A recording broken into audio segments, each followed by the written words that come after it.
Over the course of your journey through real analysis, you might come across two different, seemingly different, definitions of continuity. And you might be thinking, well, why are there two definitions? Why do some sources define continuity in the Epsilon-Delta fashion, and then other sources define continuity using open sets?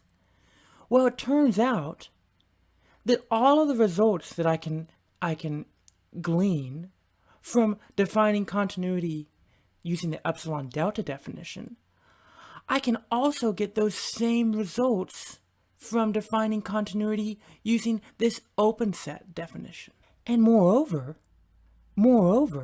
it turns out that these two definitions are equivalent.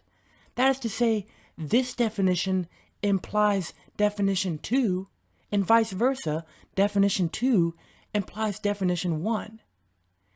And that's pretty cool. That's pretty cool because there are some problems, there are some scenarios where it's very useful to define continuity in this way.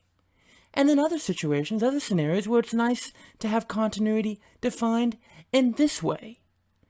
So we want to have both under our tool belt, and we want to convince ourselves that both of these are equivalent. And moreover, this is just a great workout in practicing using both of these definitions of continuity. So we're going to be proving that the definition 2 implies definition 1, and then we'll be proving that definition 1 implies definition 2.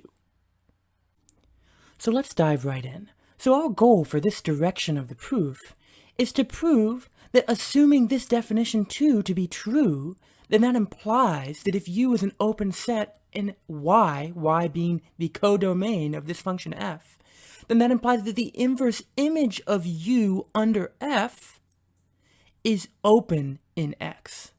I think a good first step at this point is to figure out how this can possibly be true, that this Epsilon-Delta situation over here somehow has a connection with open sets in the codomain and the domain of f. Well, let's see if we can rephrase this definition 2 over here so that we can kind of squeeze out where these open sets are coming from in this definition 2 here. And this goes for any problem. It is always helpful to be able to rephrase particular results or definitions so that they make more sense to you and they're useful for the problem at hand. So before we rephrase this definition 2 here, let's just kind of talk it out and kind of keep our eyes peeled and our ears perked for where this notion of open sets is coming from in this definition. Okay, so this definition is saying for all p naught in X, the domain of this function f, and for all epsilon strictly greater than 0, so for all positive real numbers strictly greater than 0, there exists a positive real number delta such that if p is a point in the domain of X and p is a distance away from p naught strictly less than delta, then that implies that f of p is a distance away from f of p naught strictly less than epsilon. And just to be clear here, these distance metrics here, this is the distance metric defined on the metric space X, and this is the distance metric defined on the metric space Y. These are not necessarily the same distance metric given the particular scenario. Okay, so let me bring your attention to the following fact. The definition of an open ball centered at X naught is all points X. So the open ball, I'm going to notate open balls in the following way. B sub X naught, where the subscript is the center of the open ball, and R, the superscript of this B, is the radius of the open ball. So all points, this is equal to the set of all points X such that the distance away from X and X naught, that is the distance away, X is a distance away from X naught strictly less than the radius. And look at what we have here. We have, if P is an x and p is a distance away from p naught strictly less than delta. And look at also what we have here. F of p is a distance away from f of p naught strictly less than epsilon.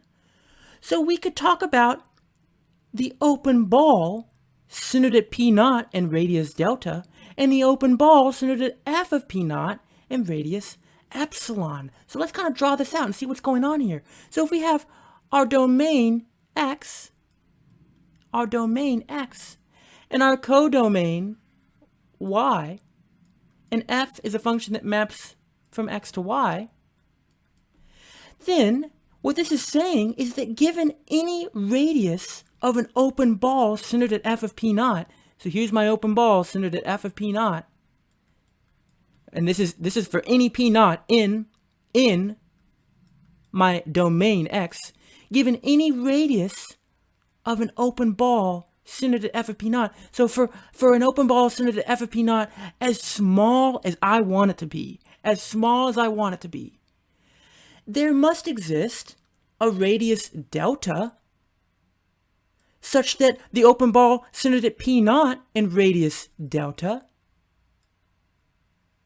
all points in this open ball centered p naught and radius delta, have an image under f that lie in the open ball with center f of p naught and radius epsilon. The radius that I just chose earlier, that was as small as I wanted it to be.